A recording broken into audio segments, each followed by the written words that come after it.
Hello and welcome to Funnel Reviews. Today we will learn how to add a countdown timer to your landing page in ClickFunnels.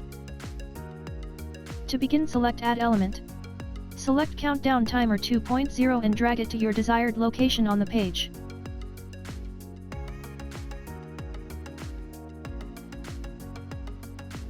Click Settings for the timer. Change the end date to the date that you want.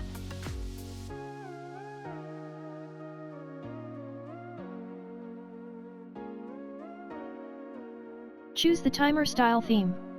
Make it larger if you want to.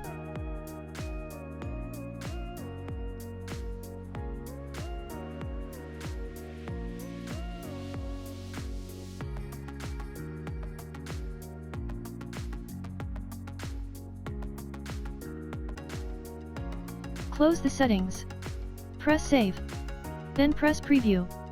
You should now have a working countdown timer for your page. If you found this helpful, please click like and subscribe for future videos. If you have any suggestions, leave us a comment. Stay safe and see you next time.